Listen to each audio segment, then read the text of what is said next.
What's going on, everybody? It's your boy Monstar401 here, and today we're going to talk about the Superstar Shakeup that's happening this Monday and this Tuesday. What's going on, everybody? Back with another video for you guys. Today we're going to talk about the Superstar Shakeup.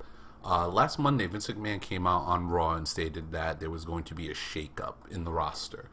Nobody really knew what it means, what's going on about it, but a little bit of information has been leaked out. I'm going to give you guys some of the rumors that have been, being said out there of a couple of superstars that are going to be switching brands and a couple of call-ups that are going to be made as well.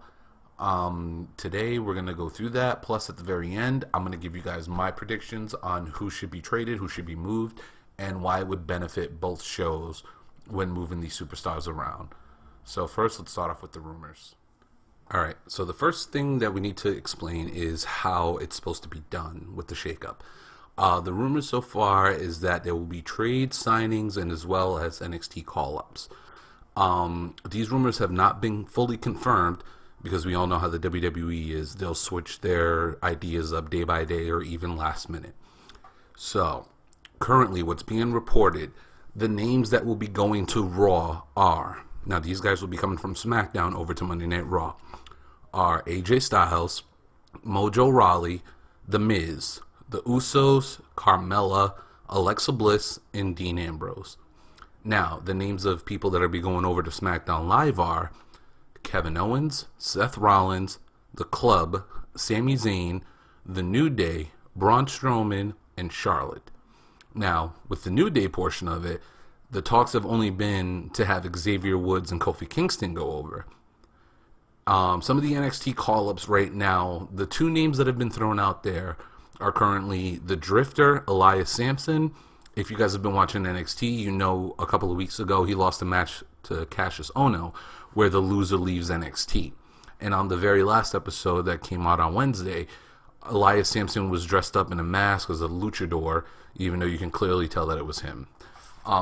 They had him face a local guy from New England by the name of Oni Lorcan. And, he ended up losing the match, and security ended up dragging him out of there and kicking him out of NXT. And the other rumor name being called up is Andrade Cien Almas. There's also been a lot of talk of Roman Reigns going over to SmackDown Live, but currently it's still undecided. So those are the currently rumored names by WWE of who they would have being traded as of today. Now, personally, what I would do is I would do the shakeup a little bit different. To me, when something like this that's not a full-fledged draft is going on, a shakeup should really just be more of a shift of a couple of guys. Like some guys who are on certain rosters who are not being used properly. In my eyes, there are a couple of trades that I think should go down that I would personally like to see. I would still keep the call-ups the same. I'm going to tell you guys who I would call up and where. And personally, I think, like I said, a couple of these names may sound a little bit off to most of you fans out there of professional wrestling, especially with WWE, but later on, hopefully this all makes sense to you. The way that I would do this Superstar shakeup, especially because of the fact that it's going to be going 2 days long, I would only make 7 trades. I would continue to do the call-ups, but there's only 7 real deals in my eyes that I see should be done, and they all serve a purpose. And just know, in my trades, aside from one trade that I have, a champion being moved from one company to another, I think the title should stay on that brand, a la the tag team titles that I have in one of my deals. And those champions should just be stripped of their titles and added to the new brand. So without any further ado, these are my 7 trades that I would personally love to see. My first trade, it would be champion for champion. I would have the U.S. title and Dean Ambrose go over to SmackDown, go over to Raw, and trade Kevin Owens over to SmackDown. So the U.S. title will be on SmackDown with the WWE Championship, and the IC Championship will be on Raw with the Universal title. That would be the first trade that I would make. The second trade I would make would be for the Usos to go over to Raw, and by saying what I said earlier, they would drop the SmackDown titles and leave them there and leave them vacated, which I'll continue and explain further down the line, for the New Day. And prior to what I said prior in the reports, what I would do is I would only take Xavier Woods and Kofi Kingston. I'll explain that later on, but that would be my second trade. My third trade would be Luke Harper to Raw for Sami Zayn going to SmackDown. I think this would be great for both of these guys. It's a breath of fresh air for both of them. It'll get Luke Harper away from the Wyatt family feud and let him finally be the star that he truly is on his own. Sami Zayn going to SmackDown, it gets him out of that storyline with Stephanie.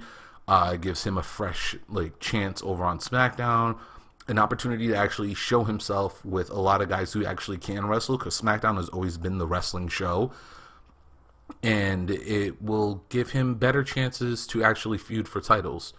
You know what I'm saying? Especially with Kevin Owens being on SmackDown, the feud over there could be a little bit more fresh than it would be on Raw, since we've seen those guys fight on Raw so many times. People who don't really know their history, these guys were tag team partners on the independent scene. They've battled with each other, they battle against each other. And I think on SmackDown, you could probably tell that story a lot better than you would on Raw, especially with so much going on Raw. My next trade would involve the women. It would be a two-person for two-person trade. I would trade Sasha Banks and Dana Brooke to SmackDown Live for Alexa Bliss and Mickie James going to Raw. Sasha has been teasing a heel turn for the longest time, and for her to go to SmackDown would give her a breath of fresh air as well. Dana Brooke's still relatively green, and with Raw being the quote-unquote A show, I don't think a superstar like that should be on there just yet. She's only been wrestling for about 2 to 3 years now, which is amazing within itself. She was a former fitness model that they found at the Arnold Classic, and for her to actually be on Raw right now is pretty incredible, even though she's not as great as what she could be. I think for Alexa and Mickie James, Alexa's been doing really, really well on SmackDown. But I think with a name like Sasha Banks coming over to SmackDown, it'll overshadow her, especially if they're going to turn Sasha heel. Mickie James is a legendary worker within herself. She's been great since her first run in WWE and TNA, and now back with WWE. And those two ladies right there would have great feuds, I think, with Charlotte and Bayley and Nia. I think that trade would work out very, very well. My next trade, I know it's going to seem like SmackDown's going to be winning a lot on this one, but I would trade Sheamus and Cesaro to SmackDown Live for the Ascension to come to Raw. With these two guys, you have plenty of opportunity with these two guys. You can do so much with them coming over to SmackDown Live.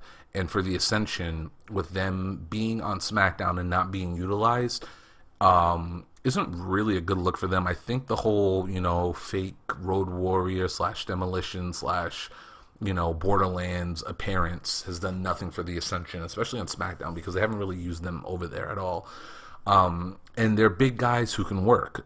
Connor's a really big dude, and Victor is very quick, and he's the perfect yin to the yang when it comes to something like that.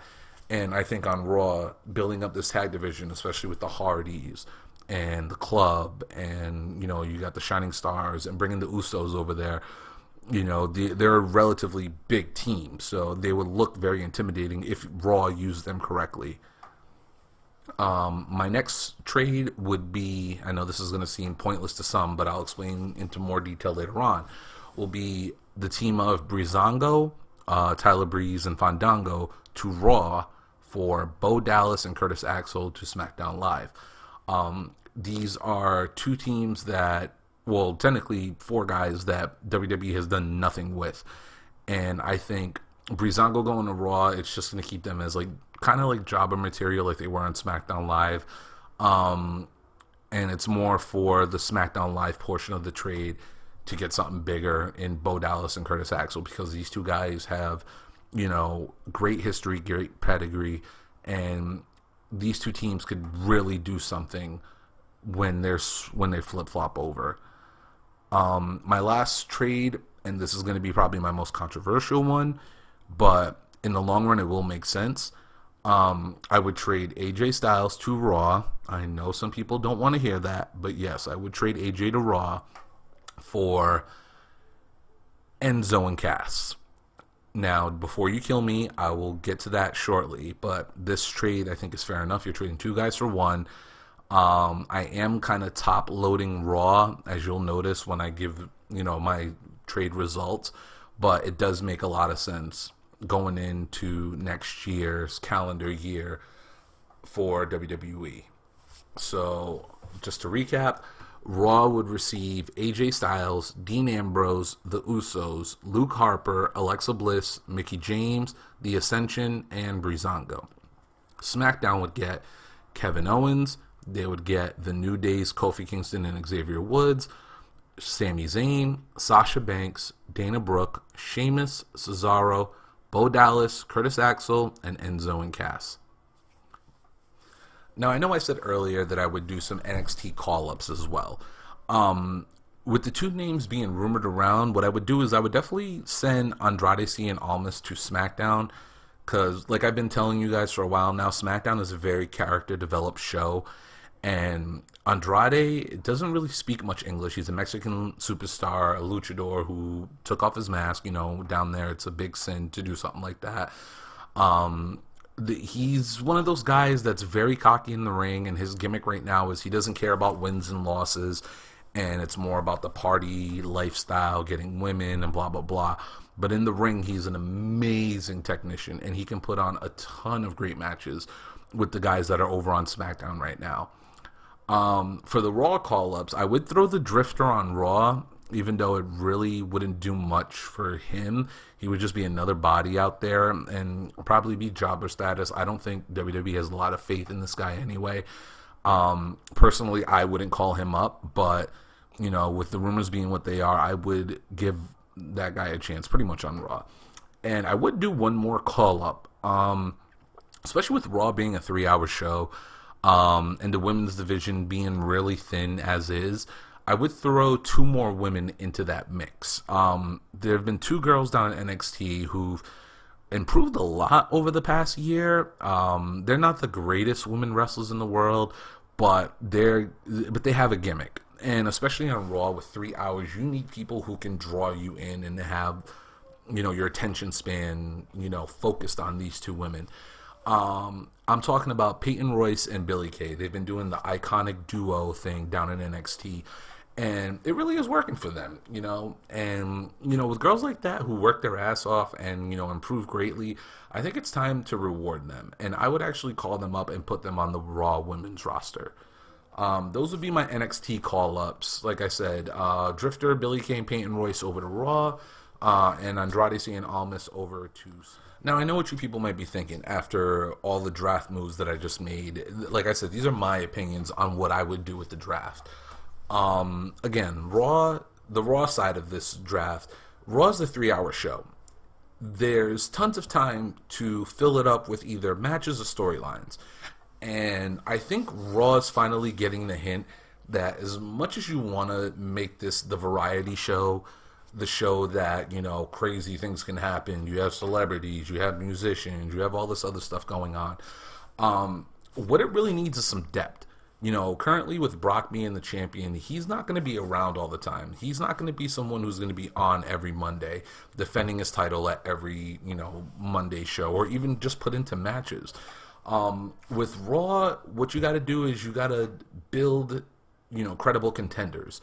I think with AJ Styles going over to Raw, he is automatically a credible contender. Anybody who knows AJ throughout his career, has seen his work over the past year or so in WWE, especially on the SmackDown brand. He was the guy who built SmackDown to what it is as the live show on Tuesdays. He is the face who runs the place, the champ that runs the camp, whatever you want to call it. With AJ going over to Raw, what you do is you build more credibility for the title scene, because not a lot of people could beat Brock Lesnar. And I know what most people are thinking, AJ Styles probably couldn't beat Brock Lesnar. But with him going to Raw, and with the names that I adjusted, Finn Balor is still on Raw. You also have the club still on Raw. You have all of these groups and teams that have the opportunity to actually build and do something there. You can put AJ and reconnect them with the rest of the guys in the club and form the WWE's version of the club, or the Bullet Club, whatever you want to call it, even though they don't have the rights to Bullet Club. But you could actually build something with that.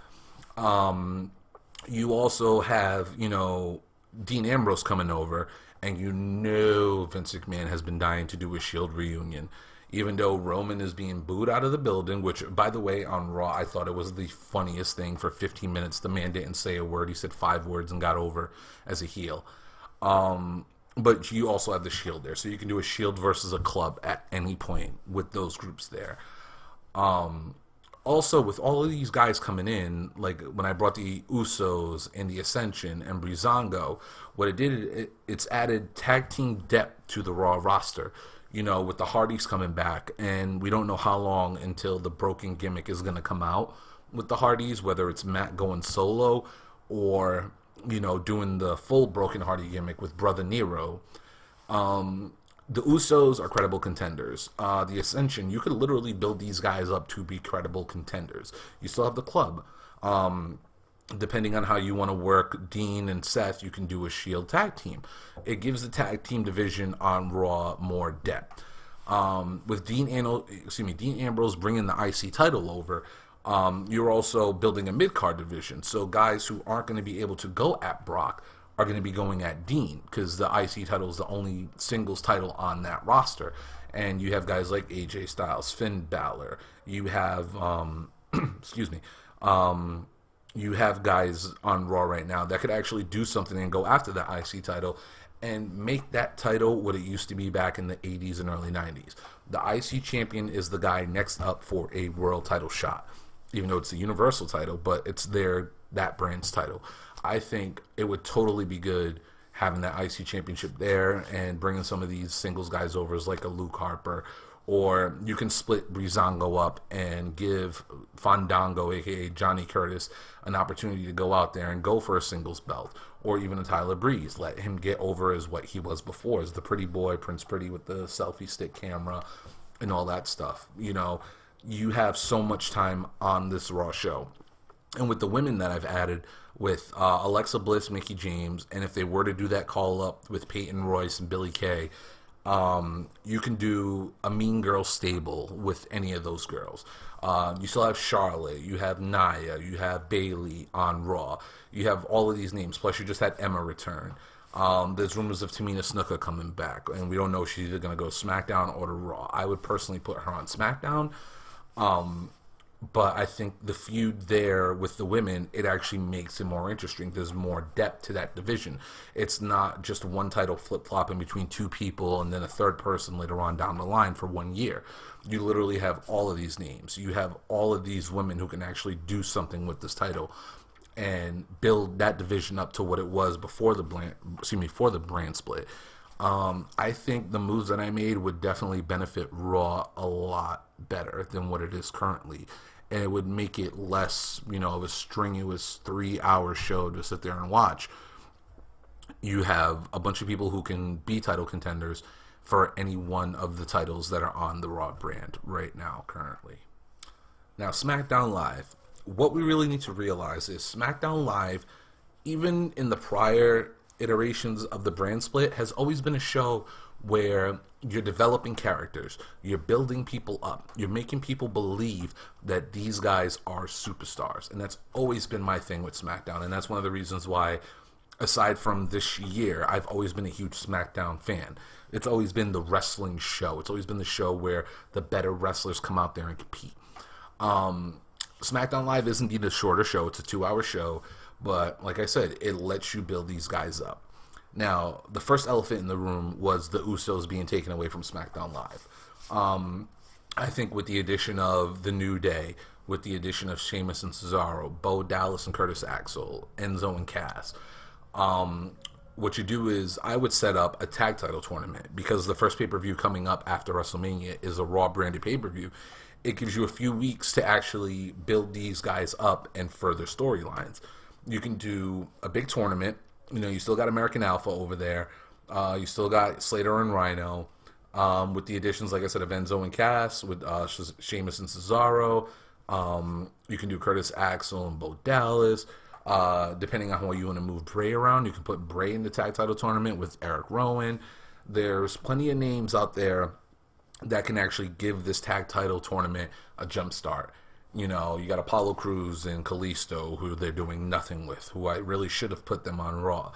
But, you know, you take these guys and you can actually build something, and depending on who gets eliminated so early in the tournament, you can build storylines. Which leads me to one of my next ideas, is what I would do is I would legit break up the New Day for good. Now, like the rumor stated before, they only wanted Kofi and Woods. I would actually keep that exactly the same. I would keep Biggie on Raw and turn him into a credible contender for Brock Lesnar. You look at Biggie Langston, you mean to tell me that guy doesn't look like him and Brock can go one-on-one in a legit fight? You know what I'm saying? I would take, like I said, Kofi and Woods over to Smackdown. And anybody who watches their gaming channel knows that, you know, Kofi on the gaming channel does kind of come off as a prick. No offense to Kofi, because I'm a huge Kofi Kingston fan.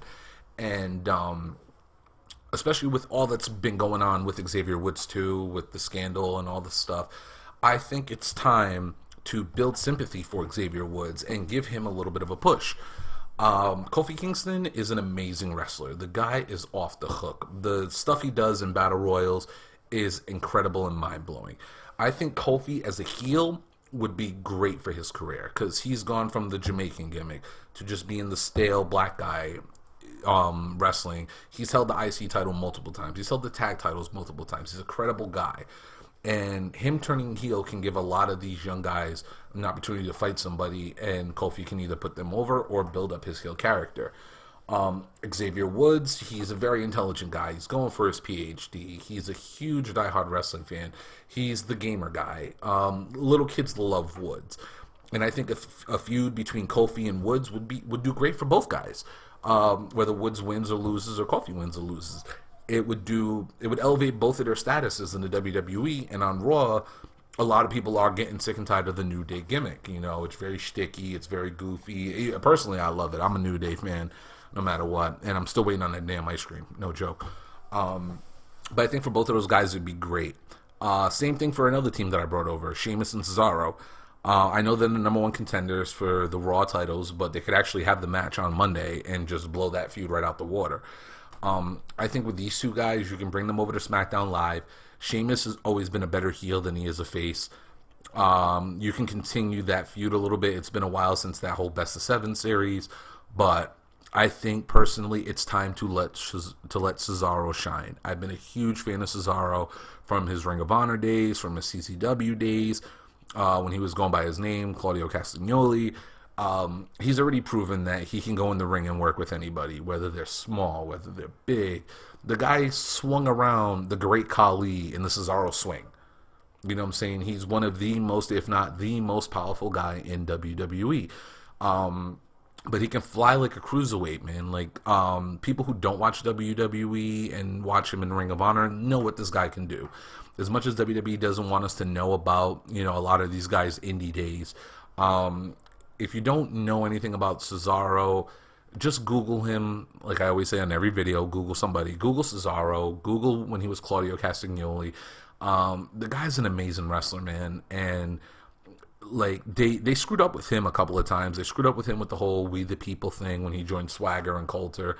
When he had that moment at WrestleMania where he picked up Big Show, took 2 steps and threw him over the top rope, was incredible, man. And this is the time, I think, now it's the time to pull the trigger, especially with this shakeup thing. Cesaro needs to get off of Raw.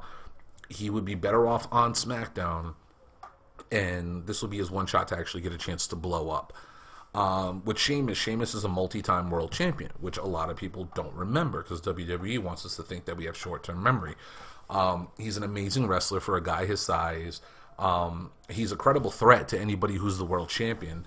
And he's another guy, similar to what I said with Kofi, he can put people over. He can be one of those guys to elevate these young stars.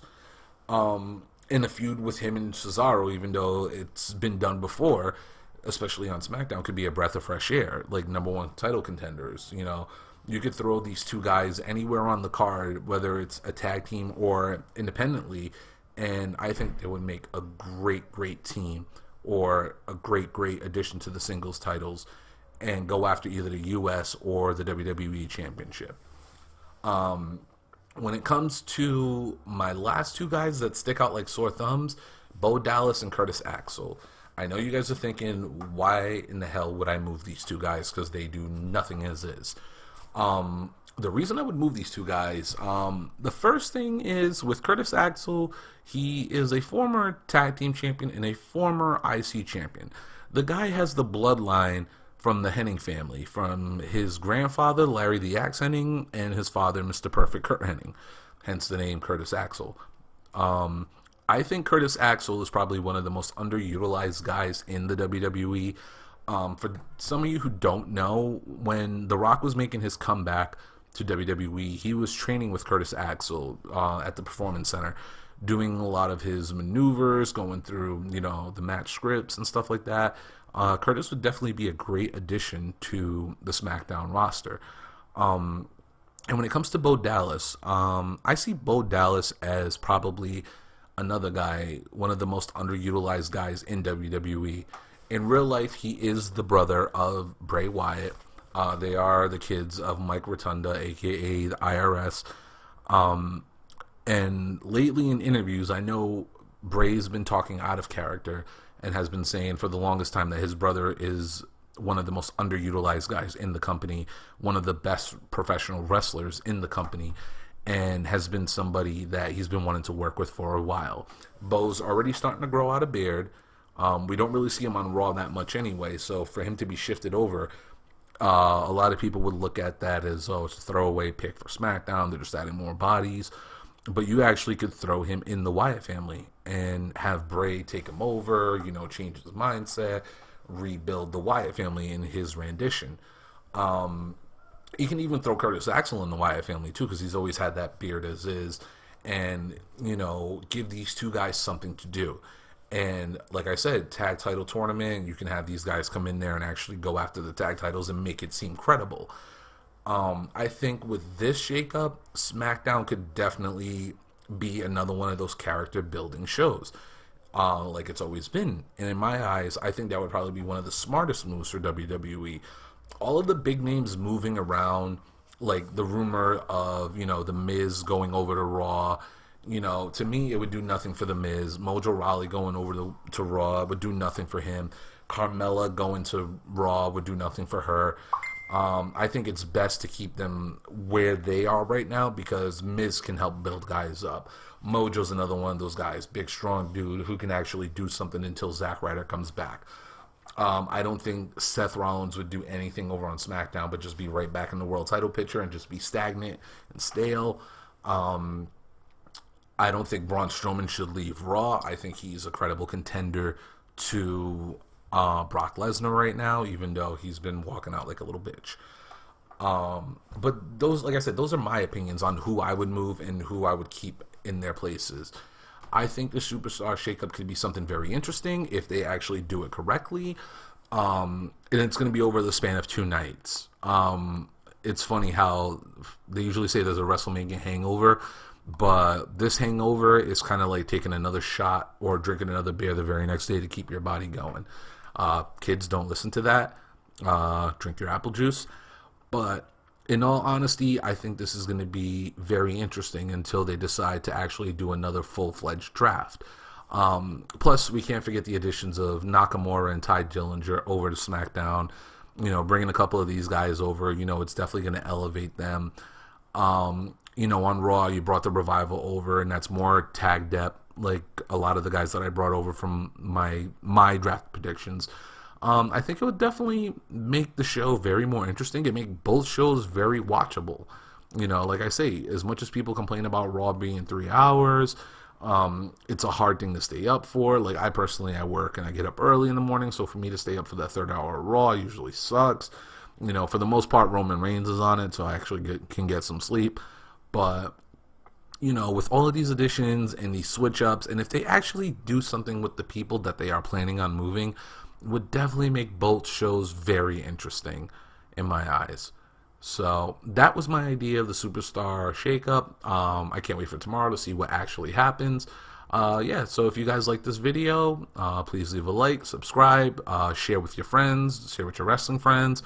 Yeah, let's just keep this video thing going, man. I appreciate you guys so much for all the love and support. And yeah, see y'all next week.